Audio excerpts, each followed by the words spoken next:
Namaste, Jai Hind. Welcome to this edition of The Right Stand. I am Anand Narsimhan. Ladies and gentlemen, on this edition of The Right Stand, we will start with the story of someone who gave his all for Bharat's freedom. He had a very clear vision of who a Hindu, a Hindustani was and what Bharat should look like. He was somebody who had written paeans about Ma Bharati and also suffered the longest among many others at the hands of the British colonial rule and the punishments that were served to him. I am talking about Vinayak Damodar Savarkar or Veer Savarkar. Veer Savarkar wasn't against cow slaughter. He ate beef. This is how Karnataka Health Minister Dinesh Gundu Rao referred to one of Bharat's greatest icons while addressing an event in Bengaluru organized to mark Gandhi Jayanti. He went on to say that Savarkar was a brahmin, but he ate beef and was a non-vegetarian. He did not oppose cow slaughter. He also emphasized that Savarkar's ideology leaned towards fundamentalism, whereas Gandhi's beliefs were deeply democratic. He hailed Jinnah as an icon for Muslims and said Jinnah was never a fundamentalist. And Jinnah ate pork. He said all of that too. But Jinnah had to take a political decision, and his ambitions to become a prime minister led him to walk down the path of fundamentalism. But Savarkar inherently was fundamentalist is what Dinesh Gundu Rao said. This is not the first time the Congress has made such remarks against Veer Savarkar. So is it just a mindset, a narrative that the minister has perhaps continued to follow, a continuum of the Congress and the Nehruvian narrative to vilify anybody and everybody other than Gandhi or other than those who were aligned to the Nehruvian form of thought? Many believe or many argue that the Nehruvian form of thought also appropriated Gandhi. And not all of what Gandhi had said or Mahatma Gandhi had said was actually adhered to by even Pandit Nehru himself. But that's a different conversation. But in terms of the vilification of Savarkar, is this a continuum? Earlier in the past, Congress leaders like Rahul Gandhi have said that his surname was not Savarkar and that he was a Gandhi, and Gandhi never apologizes. The Congress insulted the great icon, claiming that he begged before the British for mercy. Even the former Prime Minister, Dr. Manmohan Singh, claimed that Veer Savarkar was not in favor of the Hindutva ideology that Savarkar patronized. Tuhin Sinha, national spokesperson of the BJP with us, Anand Ranganathan, author with us, Lokesh Jindal, political activist and analyst with us and commentator with us. Namaste and Jai Hind, gentlemen. So was Vinayak Damodar Savarkar a fundamentalist, Tuhin Sinha? Well, namaste Anand, namaste everybody. He was one of the biggest unifiers of the Hindu Samaj. And when he spoke ill of somebody, he only spoke ill of those whose allegiance did not lie with Bharat Mata. It is very clear. He spent 15 years in jail. The Maafinama, which Rahul Gandhi keeps talking about, is a general petition which almost every freedom fighter in those days used to submit. In Savarkar's case, it was a tactical move because when he came out, he realized that if he would not given the quantum of jail term he was serving, he would not have come out before maybe he was 80 or maybe he would have died over here. So in Savarkar's case, it was a tactical move to come out and serve the people and serve Bharat Mata. So on the contrary, if you look at Nehru's detention in Nabha in 1924, it was Nehru who, in order to prevent a longer stay in the jail, on the advice of Motilal Nehru, had to quickly write a letter, and he came out of Nabha jail in no time. But the point is, why is this, on Gandhi Jayanti, why should the Congress be enamored of Savarkar and Jinnah? They were not talking, Gundu Rao was not talking about Gandhi. He was talking Savarkar vis-a-vis Jinnah. And you would recall that in February this year, when Nasir Hussain became a Rajya Sabha member, there were slogans, pro-Pakistan slogans raised, among the Congress Karyakartas. So where exactly is the Congress party headed? I think that is the larger question. Why what Mr. Dinesh Gundu Rao was trying to say is that there was an inherent ideology that both Vinayak Damodar Savarkar and Muhammad Ali Jinnah believed in. They were both secular or non-conformist to what was being proposed or propagated. So that's why he said that he was a Brahmin, but he was a non-vegetarian, whether he ate beef, buff, whatever it was, but he never stopped anybody from eating, consuming, and that was Savarkar's thought process.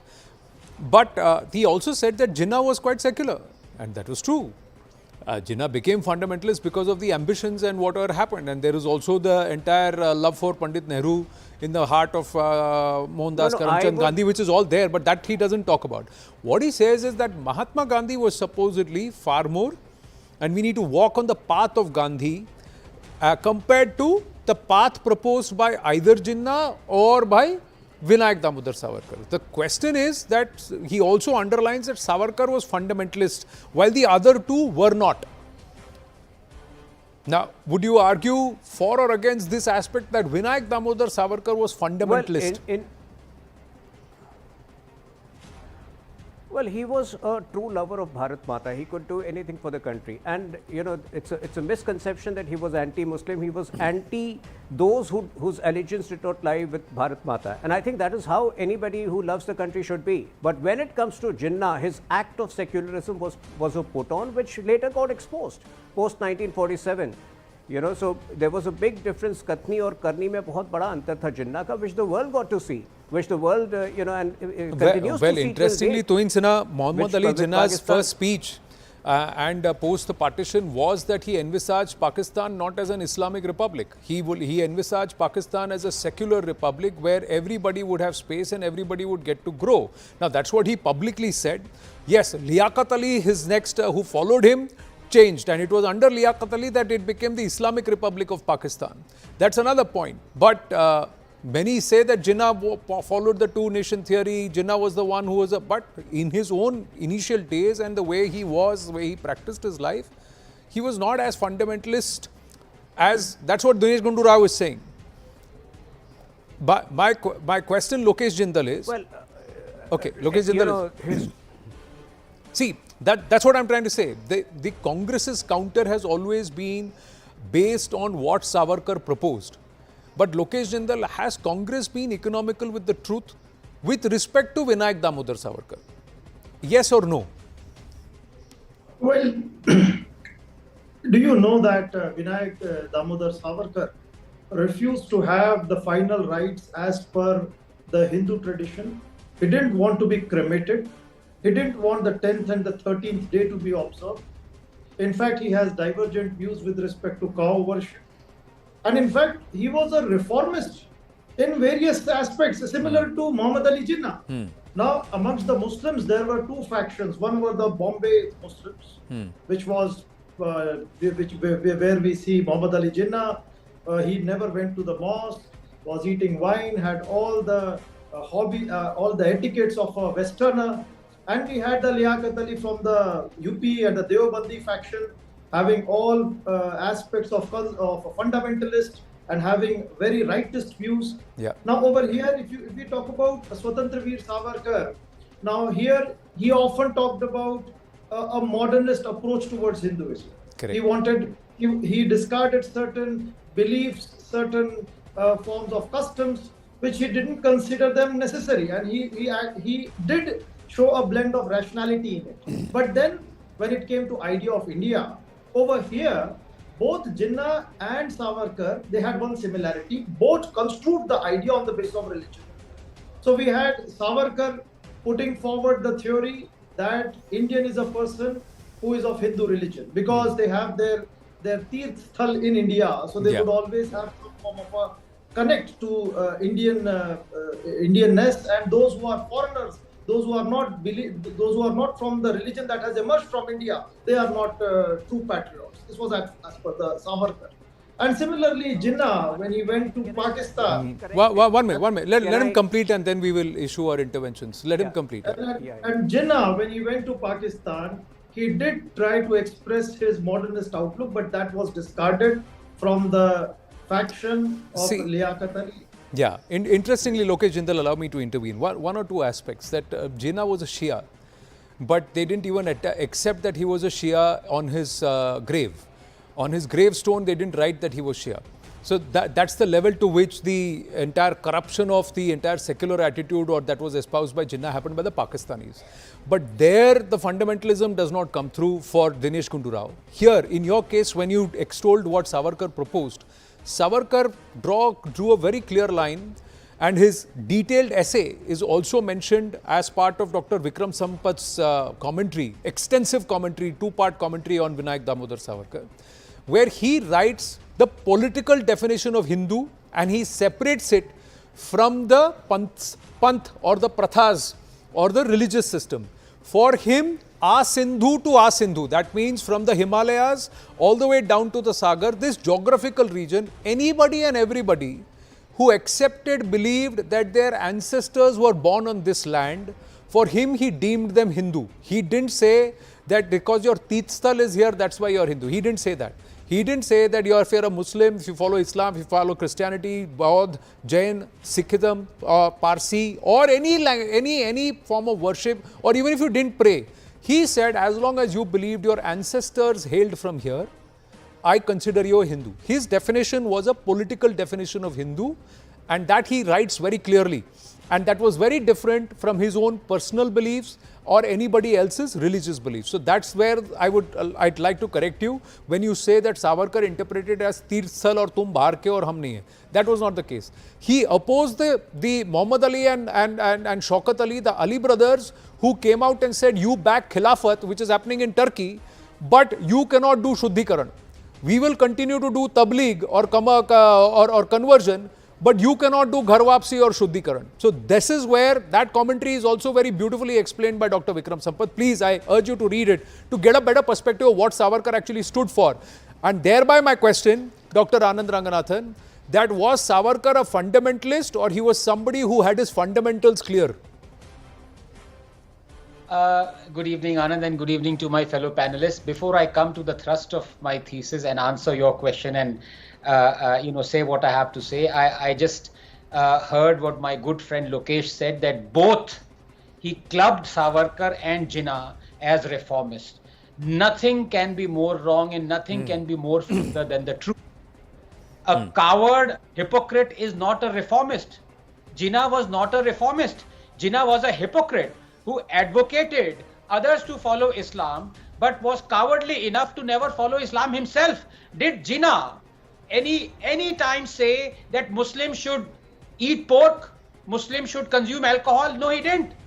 He was a hypocrite. He wanted to do all those things that, in his words, restricted him to lead a good life. That's not a reformist. A reformist is someone who advocates a reform, leave a dogma behind he advocates, and then he practices that as well. That is a reformist. So let's get the definitions clear. Number two, every other day these congresses, they slander Savarkar, Anand, despite their ally, Udhav, Shiv Sena, demanding Bharat Ratna for him. Bhai, pehle wahan jaake clear kar lo. If it isn't the mercy petitions or apologies or the alleged role in Gandhi assassination, now it is beef eating. For heaven's sake, as you rightly said, they must read the authoritative biography of Savarkar. Savarkar never ate beef, although he was ambivalent towards cow slaughter, and that too he qualified by saying the moment the cow does not become useful to human beings, then one can take those actions. In fact, there is a wonderful passage in Vikram's book where he describes when Gandhi met Savarkar at, I think, India House for the first time. Savarkar was cooking prawns and Gandhi was mortified. And Savarkar said, why? What's wrong? You want to eat the Brits alive? You can't even eat prawns. Look, as I said, he did eat meat, but that's not the same thing as eating beef for a Hindu. And talking of apologies, Motilal Nehru had to plead and grovel before the Viceroy to let his son Jawaharlal off from Nabha jail, as he could not stand the harshness of it. Savarkar was in solitary for 6 months. यहाँ तो चाचा 2 हफ्तों में पापा बचा लो चिल्लाने लगे. Look, Anand, we have to be clear about one thing. Distorted histories leave wounds that both medicine and time cannot heal. And very few have been distorted more than Savarkar. Now, there is no doubt that Savarkar was a fearless freedom fighter before he was incarcerated in Kalapani, and that he suffered terribly there, terribly. Prolonged spells of solitary confinement and brutal torture. So I am ambivalent towards his mercy petitions that were written at times. But that release. That's a standard format that was written even by the likes of, there are other freedom fighters, including letters written by Mohandas Karamchand Gandhi on behalf of others, which had similar sign. That's how you used to write. That was a letter. I was just about to, if I have a minute, I wanted to explain that, Anand. Yes.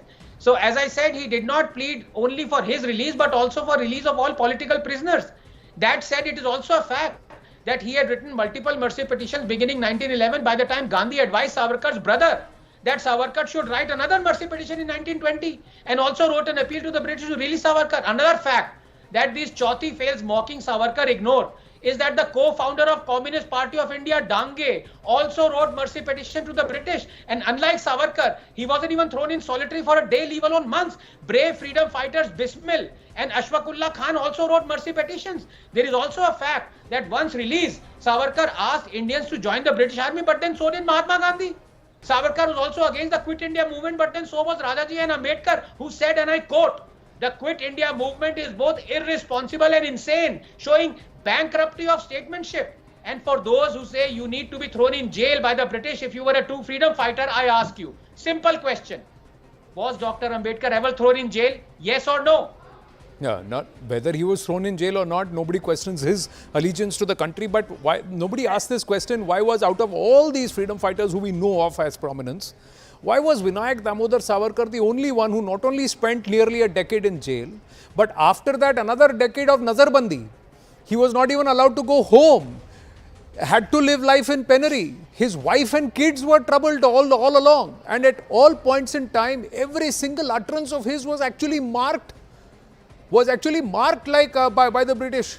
And for everything that they said, that there was somebody who was quite literally, in today's world, the fact checkers of the day, they were sitting there to mark every single word of what he was saying. So you know how certain people are marked these days. That's how he was marked. But why only him? That's one point. The other aspect on cow slaughter, Tuin Sinha and Lokesh Jindal coming back. Did Bharat's icon support cow slaughter? Here on the right stand, we show you some facts of what exactly Veer Savarkar or Vinayak Damodar Savarkar said on cow slaughter and on cow protection. In 1934, in volume 3 of the Samagra Savarkar Vangmaya, Savarkar said, without spreading religious superstition, let the movement for cow protection be based and popularized on the clear-cut and experimental economic and scientific principles. Then alone shall we achieve genuine cow protection like the Americans. In the year 1935, in Hindu Rashtra Darshan, Veer Savarkar said, the cow is the sacred symbol of our national identity. In 1936, in the Vidyanishtha Nibandha, or the pro-science essays, Veer Savarkar said to have a feeling of gratitude towards an animal that is so useful to us is particularly consistent with the Hindu trait of compassion towards all living beings. In 1938, Veer Savarkar said it was improper to forget duty of cow protection and indulging only in worship. In Samagra Savarkar Vangmaya, he said when humanitarian interests are not served and in fact harmed by the cow, and when humanism is shamed, self-defeating extreme cow protection should be rejected. In a speech in Bombay in 1934, Savarkar stated that the cow is not just an animal but a mother, a symbol of our nation's prosperity and sanctity. In a speech in Nagpur in 1938, Savarkar again stated that protection of the cow is a fundamental tenet of Hinduism. Its slaughter is a betrayal of our national heritage. Did Mr. Dinesh Gundu Rao not see all of this? Or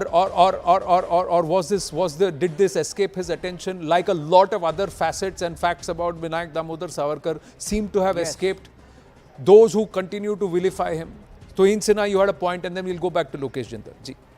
Well, you know, Anand, the quantum of falsehood that has been maliciously spread about Savarkar has made the present generation of Congress party, you know, look at him as some sort of a villain. Now, I was listening to the Congress representative, my friend Lokesh, on the show, and he says that Savarkar had said no to funeral. Fact is, he had not said no to funeral, he had said no to the accompanying rituals. And is it so odd to, you know, find non-ritualistic Hindus?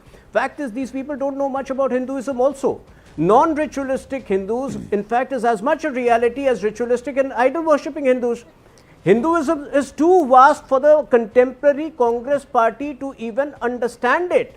No, so was he a reformist? No, was he a reformist or was he a fundamentalist then? Yes, absolutely. So then if you are a fundamentalist, you will be highly orthodox and you will say, So I'm just saying, why use a word like fundamentalist for him is what I'm saying. You may agree with him, disagree with him. Yes, Tuin Sinha, yeah.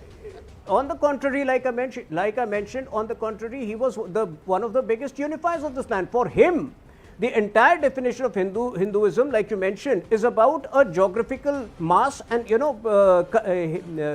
everybody living within that geographical landmass is culturally a Hindu. So, in fact, what Supreme Court said in 1995 judgment, Hinduism is a way of life, he had always believed it. But obviously, the present day Congress, which is so dismissive about our culture, will not accept it. That's the point. But yes, one political point I want to score over here. If Congress has been emboldened, the one party which has emboldened Congress in this endeavor of denigrating Savarkar, it is the Uddhav Sena. In the 2.5 years that they were in power together in Maharashtra, there were umpteen times where Rahul Gandhi provoked them by calling Savarkar coward and saying what not, and Uddhav did not say a word. No, so but the Samna did. Sir, I may have a political point based on research and thought process, but there are certain things that we should also concede. That so they far, did not act on it. No. They did not act on it. The point is, they can have difference of views, and they have very clearly said, if it is the Uddhav Balasaheb Thackeray, Sena Dechai, and Uddhav Thackeray, Aditya Thackeray, all of them, even Sanjay Raut, who is the editor of Samna, all of them at that time, he was, now he isn't, they have very clearly written pains about Savarkar. They have never changed their position on Savarkar, and they are the ones who asked for Bharat Ratna for Savarkar. So far, this call has not even come within the rank and file of the BJP that Savarkar should be conferred the Bharat Ratna. Only the UBT has openly said this so far. So let's give credit where it is due. But yes, Lokesh Jindal, coming back, this vilification of Savarkar, to call him a fundamentalist when he is not. You yourself said he had reformist ideas, he had rationalist ideas. That doesn't make him a fundamentalist. A fundamentalist will be highly orthodox, won't he? A fundamentalist will be highly driven by a particular ideology which says that his religion only and nobody else. But Savarkar himself never espoused religion. He espoused a geographical concept of Hinduism. Ji. My apology. Can I interject before Lokesh? Lokesh, with your permission, he wants 10 seconds if you would concede. Please. Yeah, thank you. Thank you. Really appreciate it. No, I just wanted to say on this, what is fundamentalist for Hinduism? According to me, I have very limited knowledge of it, but it's not the same as other Abrahamic religion, where fundamentalism means the dogma, the strictures by which every person who professes that faith must go by. In Hinduism, you have Charvaks who are atheists. You have Lingayats who deny the Vedas. There is, according to me, there is the only fundamentalism of Hinduism is the gloriousness of it, to seek questions, to ask questions, to seek more knowledge. It's a philosophy. So to say that he was a fundamentalist, yes, the fundamentals of Hinduism are to seek more knowledge. So fundamentals and fundamentalist are two different words. So one can say that Mr. Savarkar or Vinayak Damodar Savarkar had his fundamentals very clear, but was he a fundamentalist? Yes, Lokesh Jindal, thank you for your patience. Go ahead, please. Yes, Anand, first of all, with respect to the cow issue, Savarkar was very clear. He said that cow is bovine, not divine. Yeah. And that was a very clear-cut statement that he had delivered. And he condemned all such forms of ancient texts claiming that there are 33 crores gods who are residing in a cow, and all forms of rituals associated with some form of such belief. So in this way, he was reformist. Correct. He was not somebody who was into protection of cows. Now, when the minister over here draws the parallel, he points out that yes, Savarkar was not fundamentalist to the texts, but when it came to the political ideology of Hindutva and defining the idea of India, he had certain shades of fundamentalism. That is non-accommodation of outside religions. Now, that was one of the aspects of Hinduism also. Yeah. When you talk about Hinduism as a religion, now if you talk about conversion or Shuddhi, but Lokesh, since we are having we are having an educated debate here, so I'm just asking you, that does that not itself show perhaps a certain level of paucity of understanding of what Savarkar's fundamentals of Hindu itself is? If I'm very clearly saying Savarkar always called whoever who considered this geographical land space as the land of their ancestors, irrespective of what beliefs they have, they follow, religious belief they follow, he considered them a Hindu, then this whole argument made by Dinesh Gundu Rao ji falls, doesn't it? No, Anand, it's not a religious argument at all then. Ji. Please carry on. Yes, Anand, I have also read about the ideas and philosophy of Savarkar, and he refused to accept that a person or the people who had come from outside during the waves of migrations and those who were practicing different religions, let us say Anglo-Indians. Now we have Henry Vivian Derozio, who was an Anglo-Indian, and he was very much patriotic. He took pride in calling himself as Indian. So he was very much an Indian citizen. So it's not fair to call him as non-Indian just because his ancestors were not in India. Sir, the moment you say he's an Anglo-Indian, that means one of the roots of the parental lineage was from Bharat, sir. So what was Savarkar saying? As long as you believe that your land of your ancestors, your Purvaj was Bharat, and you are Hindu for me. That's what he is saying. So that encompasses any and every religion that is in Bharat, because any and every religion has come here from the 6th century onwards already.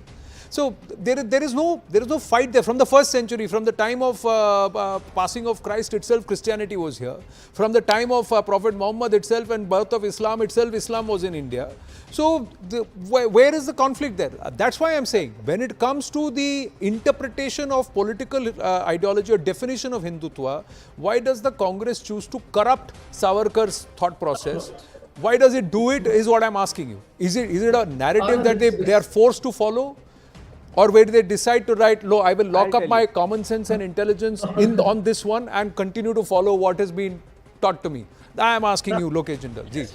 Anand, recently I read an article about the gypsies who are in the Romas, who are in Europe, and their ancestry is traced to India. Yeah. But then they are not considered as Indian citizens, nor they are considered as European citizens. Now, if you apply the Savarkar doctrine over here, now are you claiming that these are also Indians? Sir, if they are living in Bharat, sir, again, please let us not argue for the sake of arguing, Lokesh. You understand what I'm saying. If you are living in Bharat and you consider that your ancestors also have lived on this land, that is very clear. I would say that as per the modern theory of citizenship, modern idea of state, a person who has acquired Indian citizenship is very much an Indian citizen. Correct. Irrespective of what his ancestors were, whether both his ancestors were... But again, Lokesh, this we are talking about between 1900 to 1935, 1940, when Savarkar, that Bharat was taking shape. The idea of Bharat and Hindu and Hindustan was shaping shape. So where Jinnah defined Muslim by the name of religion,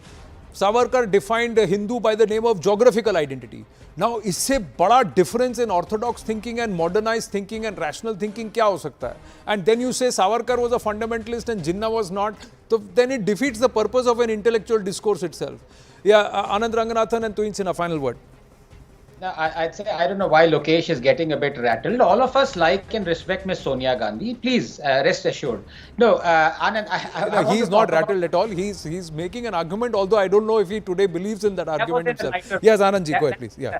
That was in a lighter way. Yeah, and Lokesh's smile also thanks, appreciates that. No, look, let's be very honest about it. If I ask one question, I wonder whether Lokesh will be able to answer it or not. But before I ask that question, the fact remains that Savarkar was more of a reformer, social reformer than even Dr. Ambedkar.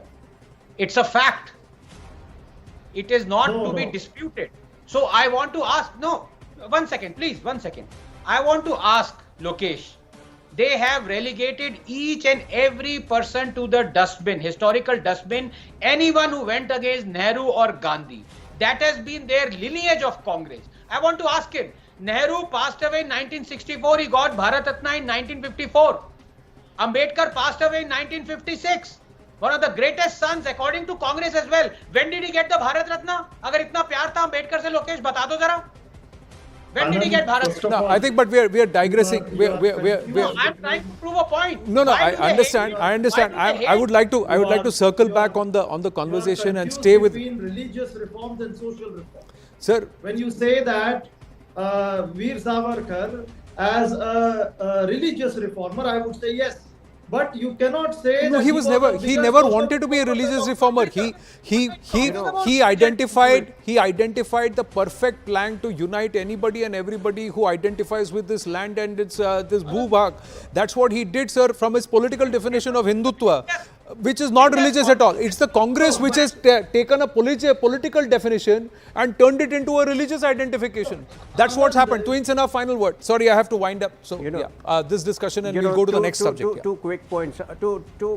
Two quick points, Anand. Why do they demonize Savarkar? Because this Congress party believes, the contemporary Congress party believes, that the entire freedom struggle was the hallmark of one particular ideology. They want India to believe that the freedom movement in the right sense started with the formation of the Congress party in 1885, whereas the fact is that it predates the formation of the Congress party by a good 102 years. So I think that is the crucial difference over here. Number two, since they at least believe in Gandhi wholeheartedly, I would advise them to follow Gandhi's advice that even a non-believer can be a Hindu. Hinduism is about your individual quest for truth. Sadly, this Congress party does not believe in the quest for truth, and that is why they keep demonizing, that is why they keep denigrating Savarkar.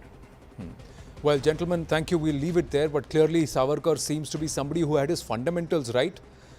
He's certainly not a fundamentalist, but we hope that better sense prevails on someone as erudite, eloquent and also intelligent with like Dinesh Gundu Rao ji. His father himself was the former Chief Minister of Karnataka.